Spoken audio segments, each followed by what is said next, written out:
Anne and her sister Joan were returning by car from their parents' house.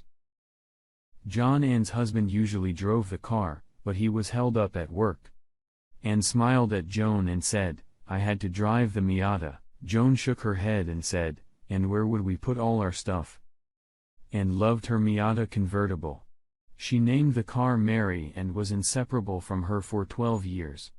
The car was both her parents' 18th birthday present and her high school graduation. Anne looked at Joan and said, "John and I always have only the essentials with us." At the traditional family reunion, everyone asked about John.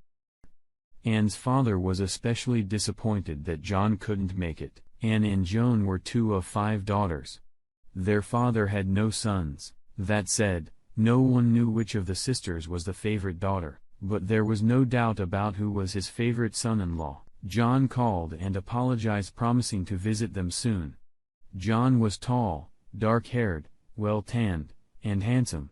He was also smart, loving, and funny. He worked in the distribution center of an international company in Fredericksburg, Virginia. They had been together since 9th grade.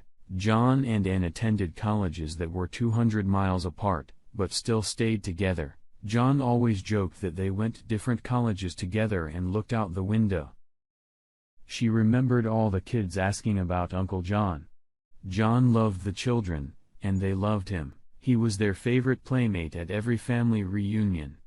Joan looked at her sister. She felt something was bothering her. Finally, she said, "Okay. Let's get it over with. What's going on with you?" Anne continued to stare out the window. Joan looked away from her for a few minutes. But then she told her sister again, "You'll feel better if you share what's bothering you with someone. You know you can tell me anything." Anne lowered her head and said, "I'm having an affair." Joan was shocked and fell silent. Coming to her senses, she asked, "Are you cheating on John?" "Oh my God. And why?" Anne looked up with tears in her eyes and said, "I don't know why myself." Joan reached out to take her sister's hand. "Tell me everything," she asked. Anne answered, "It started 6 months ago, right after our family meeting. It was David Stevens from my office. He'd been flirting with me for a couple years, and one day I just said yes." Joan clarified, "Is this the same David Stevens I met at one of your picnics last year? The same David Stevens you warned me to stay away from, the man you called an asshole who chases every skirt?" "Yes." Anne said, "I thought I'd be safe from him. There's no way I could fall in love with someone like that." Joan asked, "But you fell in love with him?" Anne shook her head and said, "No. Of course not. It's just that I used to think he was an asshole. Now I know that for a fact. I broke up with him on Friday at lunch." Joan looked at her sister.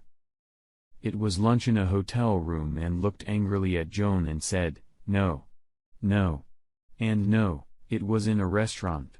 Joan asked, "You had sex with him, but you didn't like him? That doesn't make any sense, Anne." "I have to ask again, why?" Anne hesitated for a moment, then answered, "I think I freaked out when I saw John playing with the kids 6 months ago. We were just discussing having children of our own. The house was almost paid off. Our cars are paid off. We have no credit card debt. Joan, we have almost $20,000 in A who weren't even born. We plan to really do it when we turn 30. John is 30 now.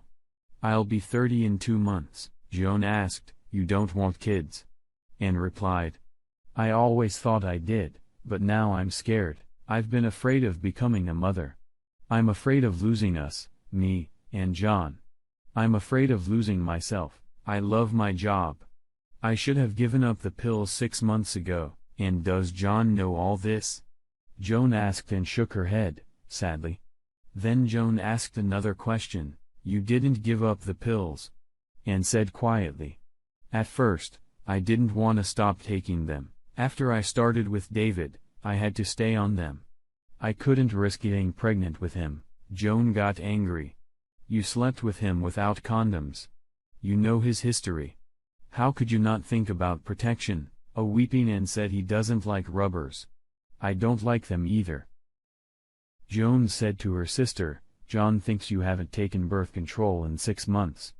You need to stop this madness. You need to tell John everything and beg his forgiveness. He loves you, Anne. He can forgive you, but only if you're honest and upfront with him. You know, John, a secret will kill your relationship. Anne replied, No, Joan. I could never tell him. Do you remember Bob and Carol Wilson? Joan nodded.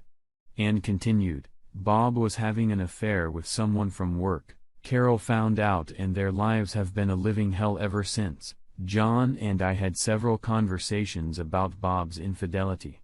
He couldn't understand how someone in love could cheat. I tried to defend Bob. I told John that if they really loved each other, they could save their marriage. I told him that they could put the pieces of their mosaic together. This affair might even make their marriage stronger. But Joan, I can tell you for a fact that he doesn't look at it that way. Joan continued to listen to her sister. She realized that Anne was just digging herself an ever deeper hole. She asked Anne, Tell me about David asshole Stevens. I can't believe that sex with him could be so unpleasant. Anne replied, Sex with David is normal. He's aggressive in bed. But with David, everything was done hastily, and again, we never had much time to get together. With John, it's much better. It was always great. Reflecting aloud, and said, I tried to make David more like John. Why would I do that when I already have John? Unfortunately, John was becoming more and more like David in bed. We haven't had all-day love making in a couple months. Joan was disturbed by this news. She asked, Anne, when did your sex life with John start to change? Was it around the same time you and John started discussing the Wilsons and hesitated? I think so, Joan remarked. The John the First doesn't like gossip, but I think he tried to get you to end your affair for the first 3 months, and for the last 3 months you've been defending your affair. The realization struck Anne. Oh God. Oh God. No. Does he really know? Does John know about David? Anne picked up her cell phone. She needed to talk to John. She needed to hear his voice. The call went straight to voicemail. Joan asked, How did he communicate with you when you talked to him last night? And realized that John hadn't called last night. They always talked before going to bed. Even when they were separated by thousands of miles, they talked, and said to Joan, He didn't call me last night. Joan asked, Tell me about your last communication. Did he seem okay? And replied, He seemed normal. We talked about Bob and Carol again, Joan. He said it was too late for them. He said that if Bob had come clean, maybe he would have had a chance. Anne continued, We talked about Mary, about my car. He asked me if I would fix it if the windshield cracked. I told him that, of course, I would. Then he asked me if I would fix it if I had fender damage. I told him, yes. He then asked me, would I fix it if the car was totaled in an accident? I told him no. I remember telling him that the car would never be okay again. It might look new, but it would never drive like it used to. And he told me that Bob had ruined his marriage to Carol. Joan was crying now too. She said to Anne, Pull yourself together. We don't know for sure what he knows, but we do know that you absolutely have to talk to him. Joan pushed a little harder on the gas pedal. They pulled into the driveway of Anne's house. There was a light on the front porch, but John's SUV wasn't there. Anne shouted fearfully. He's not here, Joan judiciously replied. He could have parked in the garage, opened the garage door, and knew his car wouldn't be in the garage. Their 2-car garage was reserved for her Miata and his 1988 BMW 325C convertible. She used her cell phone to open the garage door. The two women looked at the nearly empty garage. John's convertible was not in the garage. Anne's Miata was gone, but there was something in its place. In the spot where the Miata had been parked before, lay a 4x4-foot mound of mangled red metal. On top of it lay a large envelope of heavy paper and knew the contents. She had prepared many such packages herself at her job. On top of the envelope was a metal emblem that read, Mary. That emblem had been on the back of her car when they replaced the Mazda emblem with Mary a few years ago. On one of the emblem's screws hung John's wedding ring next to the emblem were her birth control pills, and picked up a paper lying to the side. It was a handwritten note addressed to her. She read the short text. "Dear Anne, I'm sorry that everything I did wasn't enough for you. I hope you and David will be happy together. I just wanted you to respect me enough to tell me that to my face, you're merry as that metal junk you see in the garage. Let me know if you can put the pieces of that mosaic back together again. I've always loved you, Anne, and I will always love you. I hope you find the happiness you're looking for in your life. John. R.S. You have some kind of STD. Please get yourself tested. Our doctor says it can be pretty nasty if left untreated. You need to see him on Monday. He says you will need to tell the health department about your lovers," and handed Joan the note and sat down on the floor. She couldn't cry. She couldn't make a sound. She couldn't move. Joan sat down beside her and held her tightly against her. Anne's cell phone rang. She answered it without looking at the caller ID. "John?" she cried. "No. It's your mother," came a voice from the phone. Her mother continued.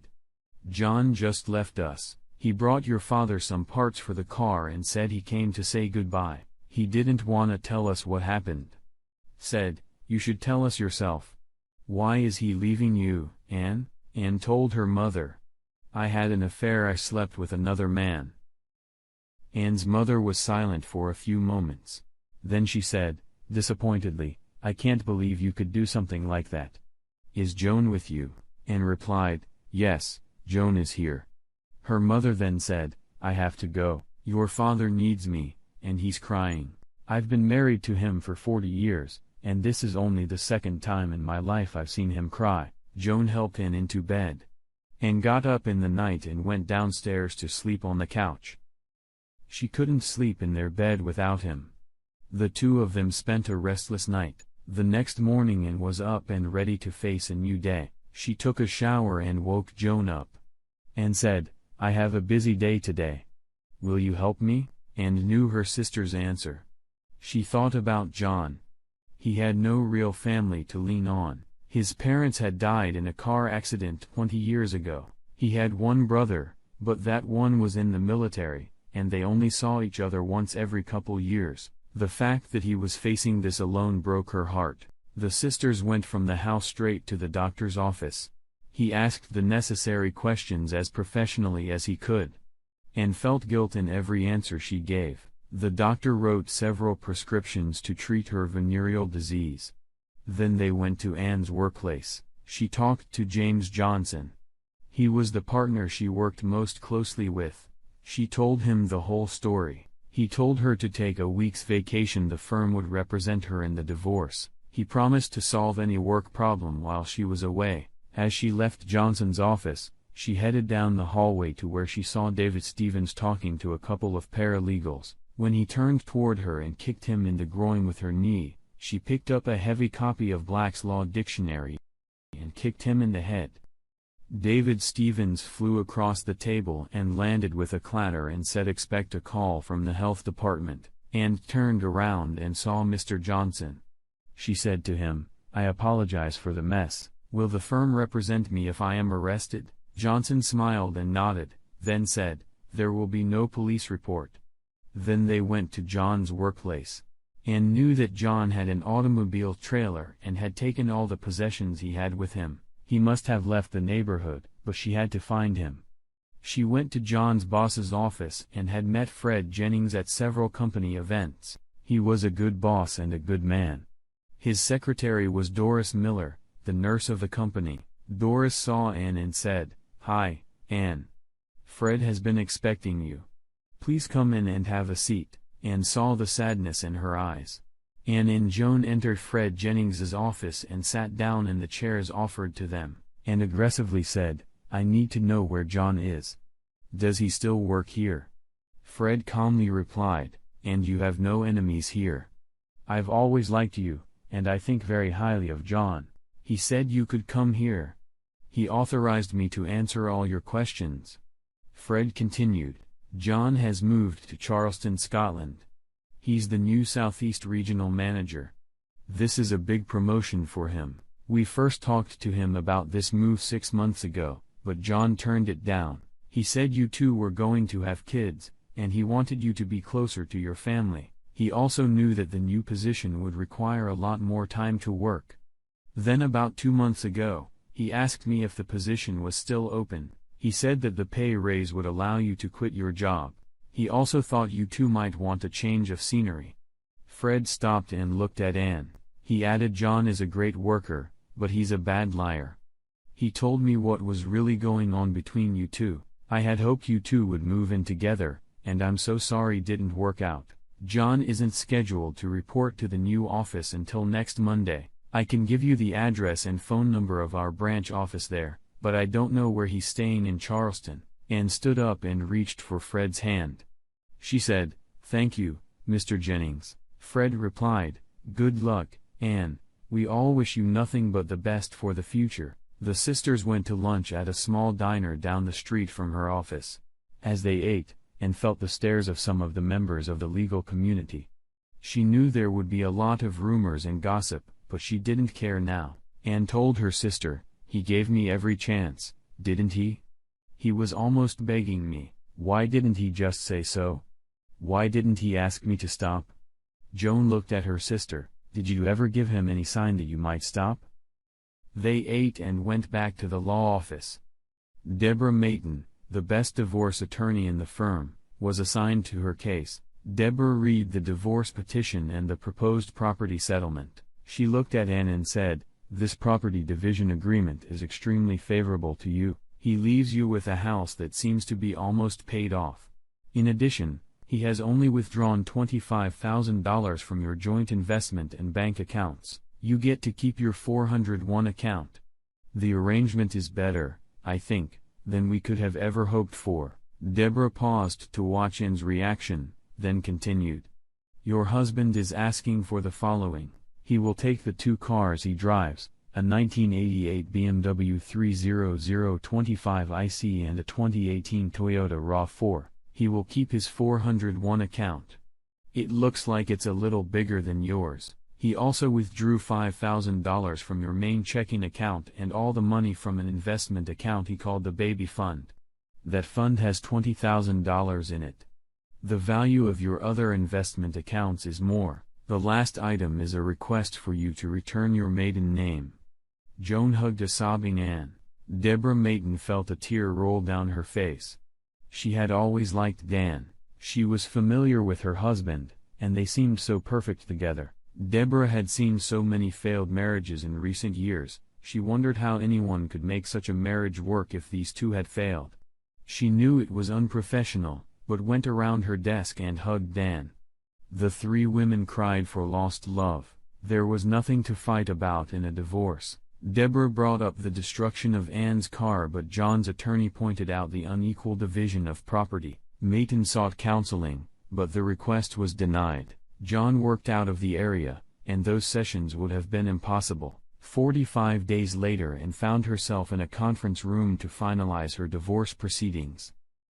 It was the first time she had seen John since he had left her.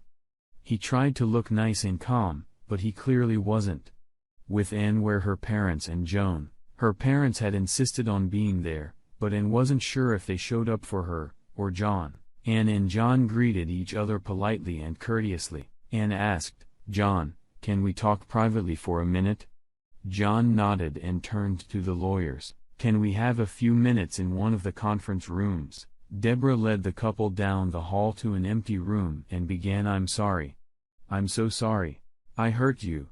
I've been trying to figure out why I cheated on you. The only answer I have is that I was afraid. I was afraid of the changes coming in our lives. John shook his head and said, and I was excited about the changes coming in our lives. I thought we had the same dreams for our future. Do you remember what we promised each other before we got married? Anne nodded slowly and answered, we promised to always talk to each other. We promised that we would never let anything come between us. We promised to always tell each other the truth. Anne said, sadly, I was afraid the children would hurt us, you and me as a couple. I was afraid they would ruin our relationship. John responded sharply, You thought children would hurt our relationship? You cheated on me with another man to fix our relationship? John calmed down and continued. If you had told me your fears, we could have faced them together. The truth is you didn't want to face change. You did the one thing you knew would end our marriage and said, you should know that David was never a threat to our marriage. John looked at Anne and replied, I know he wasn't a threat. You were a threat to our marriage. I'm sorry I couldn't save us from you. She knew he was telling the truth. There was nothing more to say. Anne walked over to John and hugged him. John returned the hug and the two former lovers snuggled together for several minutes. They left the room and went back to their lawyers and family. The papers were signed quickly. As they were about to leave, John turned to Anne and gave her a key and a piece of paper. He said to her, I have some of your things in the storage room. You need to go there today or tomorrow before your lease expires. John hugged Anne's mom and shook her dad's hand. He promised to visit them as they asked. He hugged Joan and thanked her for being there for Anne. John turned and walked out of Anne's life and wanted to just go home, but her father insisted they go to the warehouse. Her father opened the door and the four of them stared at the contents. There was the Mary parked there in all its glory. The Miata looked like it had just been waxed and checked the back of the car for the emblem. It was in place. The car had the personal license plates, and Mita, and read the note she found on the windshield. And this is the real Mary.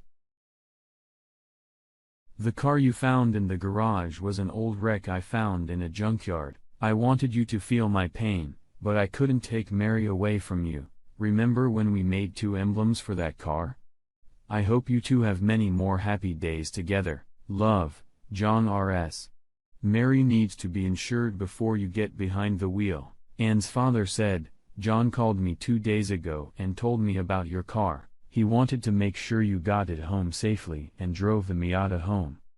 She decided to take a chance and drive 2 miles. She put the Mary in her usual spot in the garage and turned off the ignition. Her family found her crying. They were waiting for her in the living room, but they knew she needed to cry. The funny thing about life is that you often relive an event that you think you can never relive. Anne went on with her life and dove headfirst into her work. A couple years after her divorce, she applied and was accepted to Georgetown Law School. She rarely drove her precious Mary. The joy she had once felt was gone. She preferred to drive the Toyota Corolla she bought after John left. She often talked to her parents. When she asked, they would tell her they were talking to John. And wondered if he ever asked about her, and the answer was usually in the negative. The day of the family reunion approached and Anne spoke to her parents again. Her father asked, Is it okay if I invite John to the reunion? She paused and replied, Dad, it's been almost 5 years. I know how close you two were. I don't mind if you invite him. Her father said, Even if he brings someone, and closed her eyes and said, Yes, Dad, at the family reunion and watched John walk into the yard. The last 5 years had been very kind to him. He looked happy. John was accompanied by a pretty woman and 2 children. The children appeared to be between 8 and 12 years old and looked at the woman carefully. She was pretty tall and slender with long black hair. Her breasts weren't very big, but she had slender legs. The woman had a good figure, but she seemed to have problems with her postpartum tummy. The 2 new children quickly disappeared into the crowd of other children playing, and thought this would be a good time to introduce herself. As she approached the couple, John turned to her. He said, It's good to see you again, Anne. I'd like to introduce you to my wife, Maria. The pretty woman held out her hand. Nice to meet you, Anne, she said, and replied, It's nice to meet you, Maria. John and you look good. Who are the 2 little ones that came with you? Maria replied, These are our children, William, he is 9 years old, and Serena, she is 11. They were so excited to come today. Neither John nor I have a big family. Thank you for letting us come. John added, I adopted and fostered them when we got married last year. Their father was killed in Afghanistan a few years ago. Anne smiled and touched John's arm. I know you've always wanted children. I'm happy for you. For both of you. Maria asked John to go check on the kids and bring her a plate of food. John looked at Anne. Can I get you something too? Anne shook her head and sat down next to Maria. Maria said, I'm sorry to send John away, but I've always wanted to meet you. John has told me so much about you. Maria touched Anne's arm. He said good things, Anne. He was so in love with you. I was jealous of you for a long time. And now Anne asked. Maria smiled at Anne and answered. My jealousy turned to anger when he told me how you two broke up. I was angry because you hurt him, but then that was replaced with sadness when I realized the emptiness you left in him. He's the most wonderful man I've ever met, but I know he was once even better. I tried to put all the pieces of the mosaic together. Anne replied, I'm really sorry. You can't imagine how much I wish I could change what I did, but you seem to have done a great job with it. Maria shook her head. No work. And she said, I failed miserably. I tried to help him, but I wasn't the one who saved John. Your father was the greatest help to him. He always treated John as if he were his own son, but the real credit goes to William and Serena. The more time he spent with them, the more he came alive. Children won't let you hide inside yourself. Maria placed Anne's hand on her stomach. He'll be a wonderful father to our next child, she said, and added before Anne could ask, I'm 4 months pregnant. Anne hugged Maria. She told her, I'm so happy you saved him. I never could forgive myself for what I did to him. The realization of what I did haunted me. Anne felt a weight lifted off her shoulders. She had been in therapy for over 4 years, but this one moment seemed to be the cure she had been looking for. Anne looked at Maria and added, I have to tell you, not only did you put his mosaic together, you helped put me together as well. John soon returned with 2 plates of food. Anne's father followed John with the drinks and asked her father, Can you sit with us for a minute? Anne's father replied, Sure. Anne said, There is one item left unresolved in the divorce. I think we need to settle it now. The father looked embarrassed. A half-smile seemed to play on Maria's lips and continued. John, we are divorced, but I don't think we've resolved the issue with my family. I think we should have joint custody. You and now, Maria and the children are part of that family. Dad laughed, stood up and hugged Dan. Maria cried as she also hugged Dan. John said, Thank you, and replied, Don't thank me. You don't know how hard work they can be. At that moment, Anne thought to herself, Well, I may have lost a husband, but I gained a brother. There was a big difference in those kinds of love. Anne chuckled, thinking that Dr. Williams would enjoy talking about this the next time she had a therapy session. 3 days later, Anne thought back to meeting Maria and the kids as she drove to class. The breeze fluttering her hair was wonderful as she moved down the highway. She lowered the convertible top of Mary's car and turned up the radio louder.